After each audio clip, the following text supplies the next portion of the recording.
How are we doing, guys, and welcome back to All Leeds TV. It's Leeds 2, Fulham 3, match reaction to the game outside Ellen Road. You can see Ellen Road there, you might just be about to see the West Stand. What can I say? If Thursday night was bad, this was a whole new level.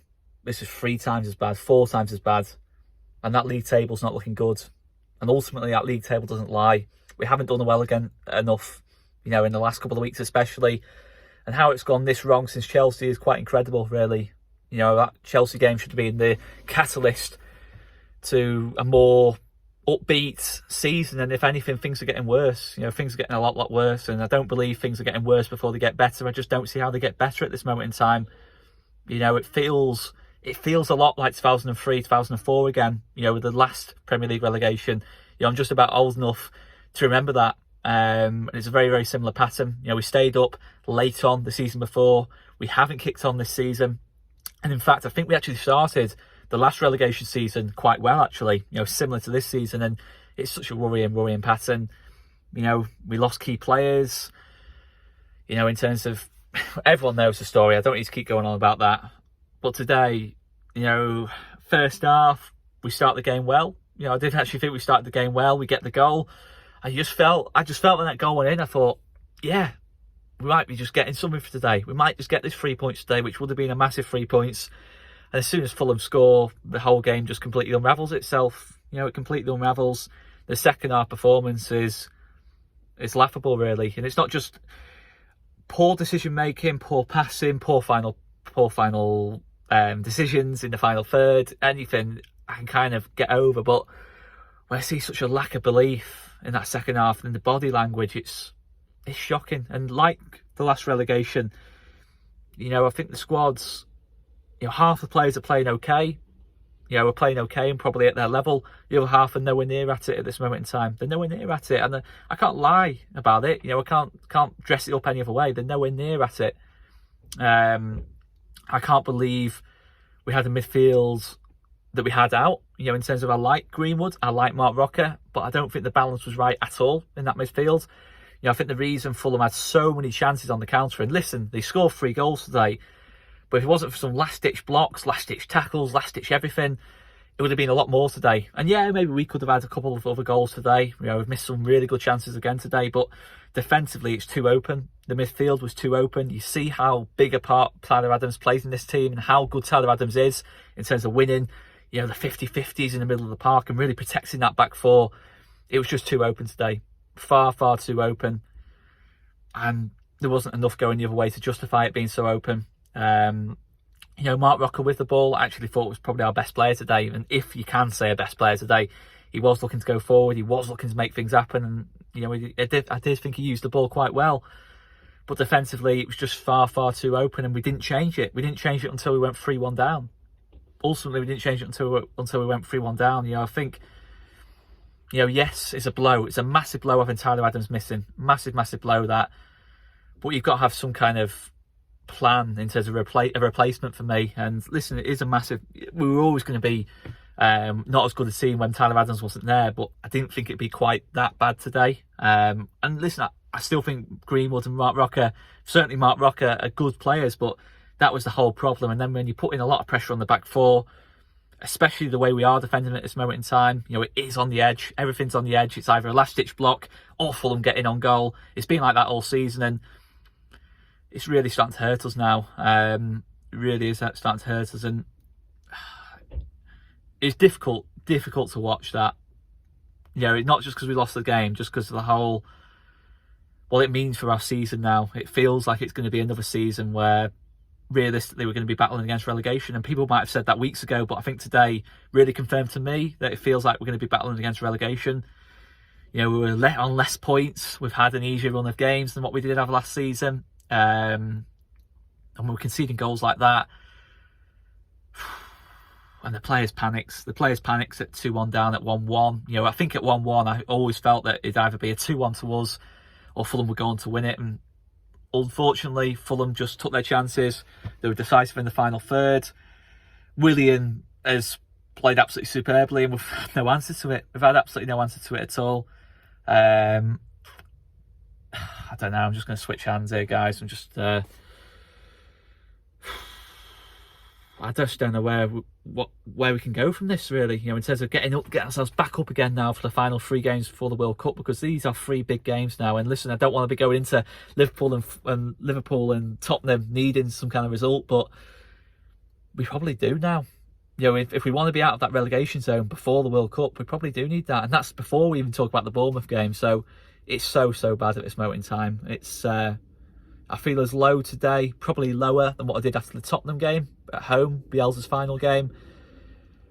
I really do feel so low, and I can't defend anything today. I can't defend any tactical decisions, player performances. I can't defend anything because it was all just simply not to the standards of Leeds United today.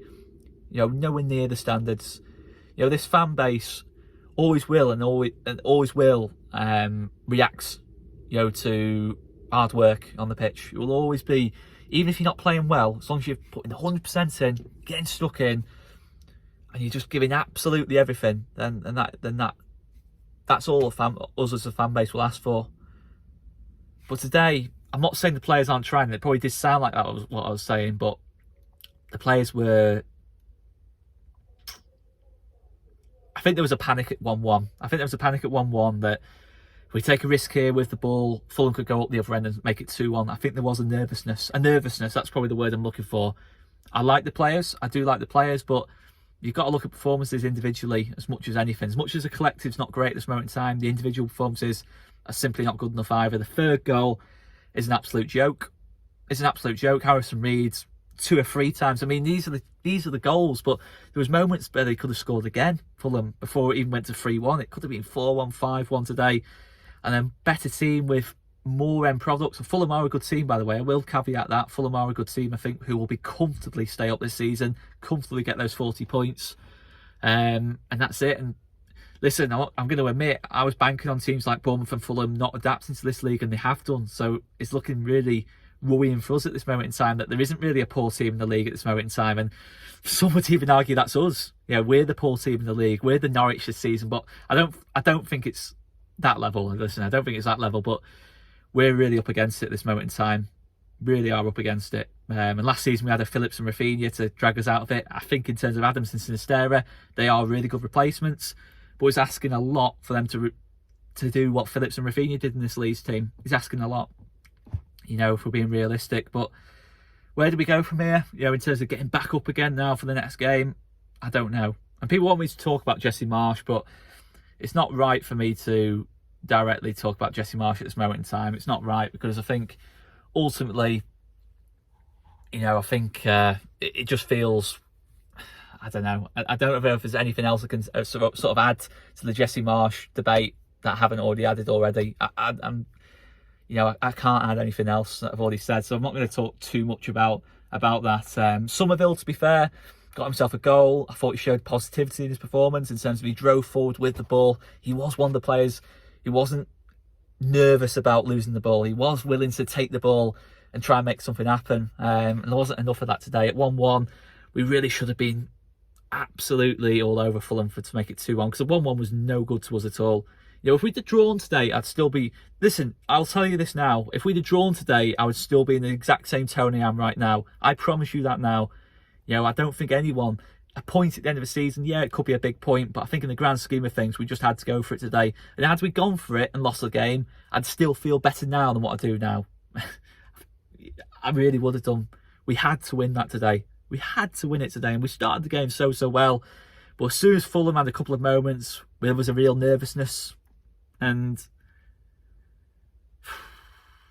it just feels like 2003, 2004 again. I just hope that, you know, we can get on top of this. Yeah, we have still got 3 quarters of the season to go. We still have time to get this sorted.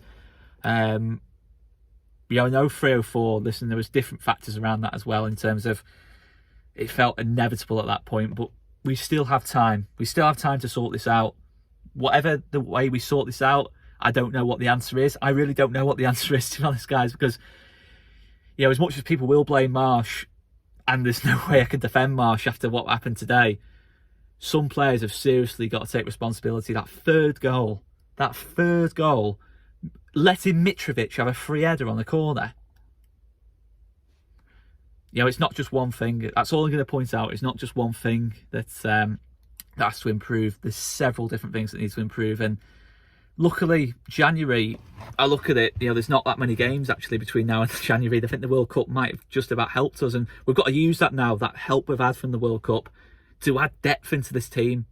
You know, to add depth, that when Tyler Adams is missing, it doesn't hurt us as much. But that's just my opinion, guys, so I will leave it there anyway. Make sure you hit that like button if you haven't done already, and smash that subscribe button as well. There'll be plenty of post-match content on this one. I'm sorry I'm so downbeat, guys, but what can I do? What can I do? I can't lie to you and try and pretend that I can see this turning round quickly, because I can't. I really can't. And football, things can change very quickly. And yes, we're a little bit better against the top teams than what we have been in the past in terms of being able to press them high and performance-wise, but I can't be positive at all about this, guys. I'll have to leave it there. Cheers, guys.